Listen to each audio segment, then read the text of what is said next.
السلام علیکم ورحمۃ اللہ تعالی وبرکاتہ۔ الحمدللہ رب العالمین والصلاة والسلام علی سید المرسلین وعلی آلہ واصحابہ اجمعین۔ الحمدللہ اصول الشاشی کا یہ درس ہے، اور پچھلے جو دروس ہوئے ان میں خاص اور عام کی تعریف ہوئی، اس کے بعد میں خاص کا حکم بیان کیا گیا۔ پھر اگر خاص کے مقابل قیاس یا خبر واحد آ جائے تو ایسی صورت میں جو حکم بیان کیا گیا تھا اس حکم کے مطابق چند مثالیں پیش کی گئیں۔ مثالوں کے ذریعے اس ضابطے کو کما حقہ سمجھانے کی کوشش کی گئی،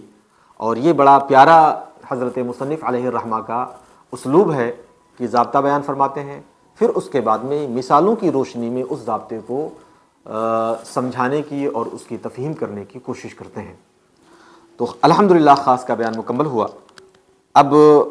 آج انشاءاللہ تبارک و تعالی عام کا بیان ہوگا۔ فرماتے ہیں وَأَمَّا الْعَامُ فَنَوْعَانِ، رہ گیا عام تو اس کی دو قسمیں ہیں، عام خص عنہ البعض وعام لم يخص عنہ شیء۔ ایک وہ عام جس سے بعض افراد کو خاص کر لیا گیا ہو، اور ایک وہ عام جس سے کسی بھی فرد کو خاص نہ کیا گیا ہو۔ عام دو طرح کے ہوئے، تو یعنی عام کسے کہتے ہیں؟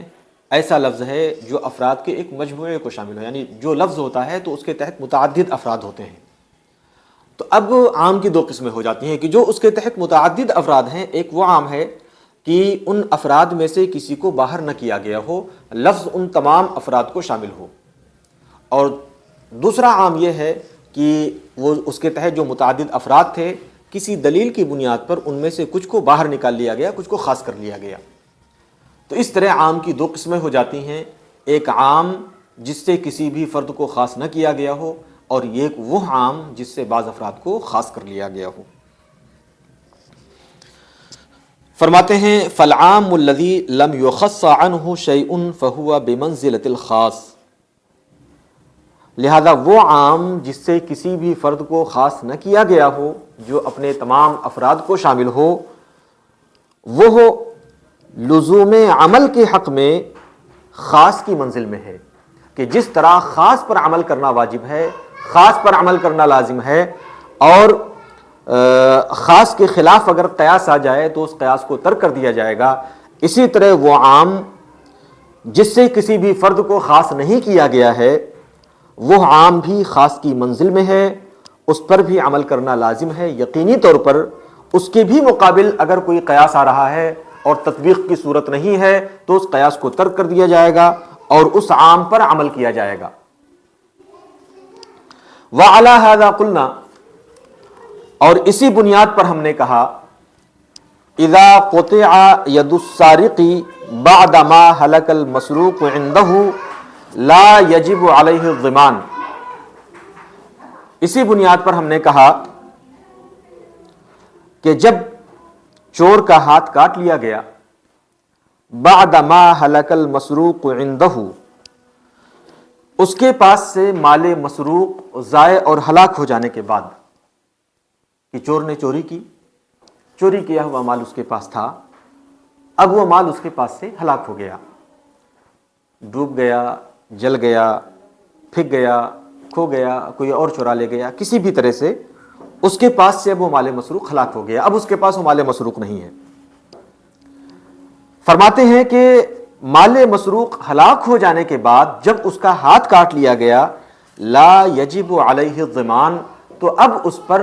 ہاتھ کاٹ لینے کے بعد الگ سے ضمان واجب نہیں ہوگا، کہ مثلا اگر 1,00,000 روپے کی چوری کی تھی اور وہ 1,00,000 روپے اس کے پاس سے ضائع ہو گئے، اس کے پاس اب نہیں ہیں، ہلاک ہو گئے، تو اب جب 1,00,000 چوری کی سزا میں جب اس کے ہاتھ کاٹ لیے گئے تو اب الگ سے 1,00,000 بطور ضمان اس کے اوپر، بطور تاوان اس کے اوپر واجب نہیں قرار دیے جائیں گے۔ کیوں؟ لأن القطع جزاء جمیع ما اکتسبہ السارق، کیونکہ جو ہاتھ کا کٹنا ہے یہ ان تمام چیزوں کی جزا ہے چور کی طرف سے جو پایا گیا، چور نے جو کیا۔ چور نے چوری کی، اس کے بعد میں ان پیسوں سے جا کر کے کھانا کھایا، ان پیسوں کو اس نے خرچ کیا اور کھا اڑا دیا یا اس کے پاس سے کھو گیا، جو کچھ ہوا، تو فرماتے ہیں کہ جو قطع ید ہے یہ ان تمام چیزوں کی سزا ہے جنہیں چور نے کیا، جو چور کی طرف سے پائی گئی۔ یہ کہاں سے ثابت ہوا؟ فَإِنَّ كَلِمَةَ مَا عَامَّةٌ يَتَنَاوَلُ جَمِيعَ مَا وُجِدَ مِنَ السَّارِقِ، کیونکہ جو کلمہ ما ہے آیت کریمہ کے اندر، السارق والسارقۃ فاقطعوا ایدیہما جزاء بما کسبا، تو جزاء بما کسبا ان تمام چیزوں کی جزا کسبا جو ان دونوں نے کمایا کیا۔ فرماتے ہیں کہ کلمہ ما عام ہے اور ان تمام چیزوں کو شامل ہے جو چور کی طرف سے چیزیں پائی گئیں۔ چور کی طرف سے چوری کرنا پایا گیا، پھر چور کی طرف سے چوری کے پیسے کو خرچ کرنا پایا گیا، تو جو کچھ اس کی طرف سے پایا گیا ان تمام چیزوں کی سزا کے طور پر ہاتھ کاٹ لیا گیا۔ تو ہاتھ کا کٹنا یہ ان تمام چیزوں کی سزا ہے جو چور کی طرف سے پائی گئیں اور جو چور نے کیا۔ وَبِتَقْدِيرِ إِيجَابِ الضِّمَانِ يَكُونُ الْجَزَاءُ هُوَ الْمَجْمُوعُ، اور ضمان واجب کر دینے کی صورت میں جو جزا ہے وہ تنہا قطع ید یعنی ہاتھ کا کاٹنا نہیں رہ جائے گا، بلکہ ہاتھ کا کاٹنا اور پلس یہ ضمان و تاوان ان دونوں کا مجموعہ جزا قرار پائے گی، جبکہ قرآن کریم نے قطع ید کو ہی تمام چیزوں کی جزا قرار دیا ہے۔ تو ضمان واجب کرنے کی صورت میں جو جزا ہے وہ ان دونوں کا مجموعہ ہو جائے گی، اس لیے جب ہاتھ کاٹ لیا گیا تو پھر ضمان واجب نہیں کیا جائے گا۔ وَلَا يُتْرَكُ الْعَمَلُ بِهِ بِالْقِيَاسِ عَلَى الْغَصَبِ، اور غصب پر قیاس کرتے ہوئے اس عام میں کتاب اللہ پر عمل ترک نہیں کیا جائے گا۔ یعنی امام شافعی نے اس کو غصب پر قیاس کیا کہ اگر کسی غاصب نے، کسی شخص نے کسی کا کوئی مال غصب کر لیا، کسی کا پیسہ غصب کر لیا، کوئی دوسرا سامان غصب کر لیا، کسی کا کوئی جانور غصب کر لیا، کوئی سواری غصب کر لی، اور غصب کرنے کے بعد میں وہ چیز اس کے پاس سے فوت ہو گئی، ہلاک ہو گئی، تو ایسی صورت میں غاصب کے اوپر اگر اس کے پاس عین شے موجود ہے تو عین شے واپس کرنا واجب ہے، اور اگر عین شے اس کے پاس سے فوت ہو گئی ہے، ہلاک ہو گئی ہے، تو اب اس کی قیمت اس کے اوپر واجب ہے، ضمان اس کے اوپر واجب ہوگا، غاصب پر ضمان واجب ہوگا۔ تو فرماتے ہیں جس طرح غاصب پر ضمان واجب ہوگا تو غصب پر قیاس کرتے ہوئے اسی طرح سے سارق پر بھی جو مال مسروق ہے اگر ہلاک ہو گیا ہے تو ضمان واجب ہوگا۔ تو امام شافعی علیہ الرحمۃ والرضوان نے اس کو قیاس کیا غصب پر، اور غصب پر قیاس کرتے ہوئے ضمان کو واجب قرار دیا۔ احناف فرماتے ہیں کہ نہیں، یہاں پر یہ جو قیاس ہے یہ عام کتاب اللہ کے مقابلے میں آ رہا ہے، اس لیے یہاں اس قیاس کو ترک کیا جائے گا، اور جو حکم عام ہے اس پر عمل کیا جائے گا، اس پر عمل ترک نہیں کیا جائے گا۔ لہٰذا اس حکم عام پر عمل ترک کرتے ہوئے اور غصب پر قیاس کرتے ہوئے تاوان اور ضمان واجب نہیں کیا جائے گا، بلکہ جب اس کا ہاتھ کاٹ لیا گیا تو بس یہی اس کی سزا اور جزا ہے، اور اتنے ہی سے وہ بری ذمہ ہو گیا۔ اب جو مال اس کے پاس تلف اور ہلاک ہو گیا ہے الگ سے اس کا ضمان اس کے اوپر واجب نہیں قرار دیا جائے گا۔ والدلیل علی ان کلمۃ ما عامۃ ما ذکرہ محمد، اب یہاں سے فرماتے ہیں کہ جزاء بما کسبا، کہ یہ جو ما ہے آپ نے ما کو عام قرار دیا، تو آپ کے پاس کیا دلیل ہے اس کے عموم پر؟ کہنے والا کہہ سکتا ہے کہ ہم اس کو عام نہیں مانتے، ہم اس کو خاص مانتے ہیں، تو آپ کے پاس اس کے عام ہونے پر کیا دلیل ہے؟ فرماتے ہیں کہ کلمہ ما کے عام ہونے پر دلیل وہ امر ہے جسے امام محمد نے ذکر فرمایا۔ امام محمد نے بیان کیا اذا قال المولى لجاریته ان كان ما في بطنك غلاما فانت حرة، اگر مولا نے اپنی باندی سے کہا ان كان ما في بطنك غلاما، جو تمہارے پیٹ میں ہے اگر وہ بیٹا ہے، فانت حرة،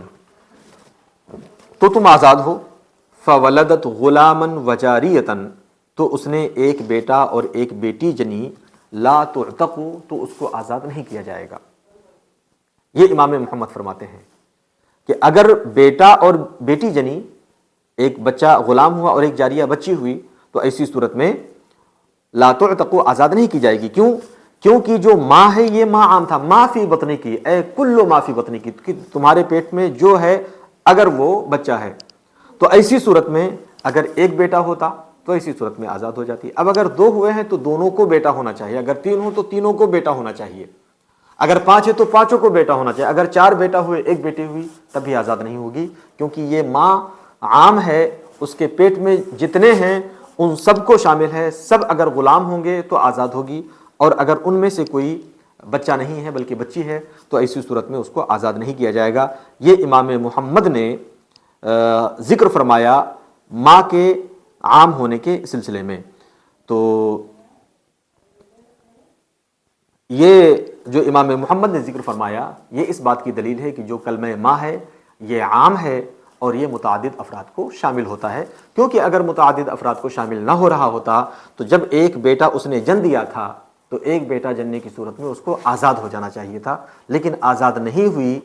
تو اس سے پتہ چلا کہ ماں یہ عام ہے جو متعدد افراد کو شامل ہوتا ہے۔ پروردگار عالم